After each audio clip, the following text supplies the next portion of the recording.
రాజులు 8:27 నిత్యముగా దేవుడి లోకమందు నివాసం చేయడు, ఆకాశ మహాకాశంలో సైతము నిన్ను పట్టజాలవు. నేను కట్టించిన ఈ మందిరం ఎలాగ పట్టును?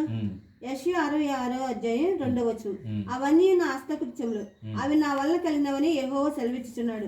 ఎవడు దీనుడై నలిగిన హృదయం గలవాడే నా మాట విని వణుకుచుండునో వాడిని నేను దృష్టించుచున్నాను. దేవునికి మహిమ కలిగిన గాక. మార్తమ్మ గారు ఎవరిని దృష్టించుతున్నాడు?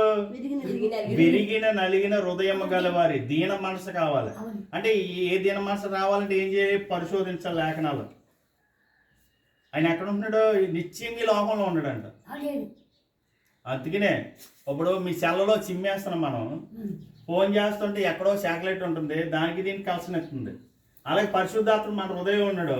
నువ్వు హృదయపూర్వకంగా ఇరిగిన నలుగురు హృదయంతో ఎప్పుడైతే ప్రార్థన చేస్తామో దేవుడికి వెళ్ళిపోతుంది జపం. మీకు అర్థమైంది? ఇదే పాయింట్. అంతే, ఈ లోకంలో దేవుడు లేడు. ఎవరే ఉన్నారండి ఈ లోకంలో? పరిశుద్ధాత్ముడు ఉన్నాడు. మీ కూడా నా కూడా అందరు కూడా సంచరిస్తున్నాడు. యేసుక్రీస్తు గారు ఎక్కడ ఉన్నారండి? తండ్రి కుడిపాసం నుండి విజ్ఞాపం చేస్తున్నాడు, మీ కొరకు నా కొరకు అందరి కొరకును. అవును నాయన తండ్రి, ఇదిగో ఆ దుష్టుడు నుండి, ఈ లోకంలో ఒక దుష్టుడు ఉన్నాడు, అపవాదిగాడు, ఆడి బారిన పడకుండా నా పిల్లలను నువ్వు కాపాడువు, వాళ్ళని రక్షించు, ఆ పితరాజ్యాన్ని తీసుకురా అని ఆయన ప్రార్థన చేస్తున్నాడంట. మనకు ప్రార్థనలు చేయాలో మనకు తెలియదు. రోమా సంఘానికి చెప్తున్నాడు ఆయన, ఉచ్చరింపు సత్యము కానీ మూలుగులతో పరిశుద్ధాత్ముడు మన పక్షంగా విజ్ఞాపం చేస్తున్నాడు.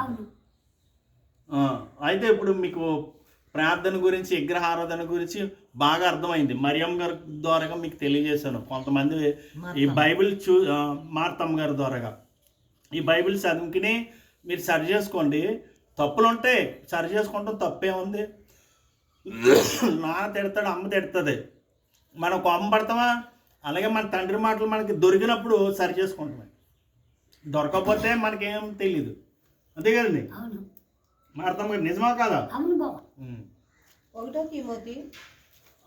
ఒకసారి ఆఫ్ చేసింది అసలు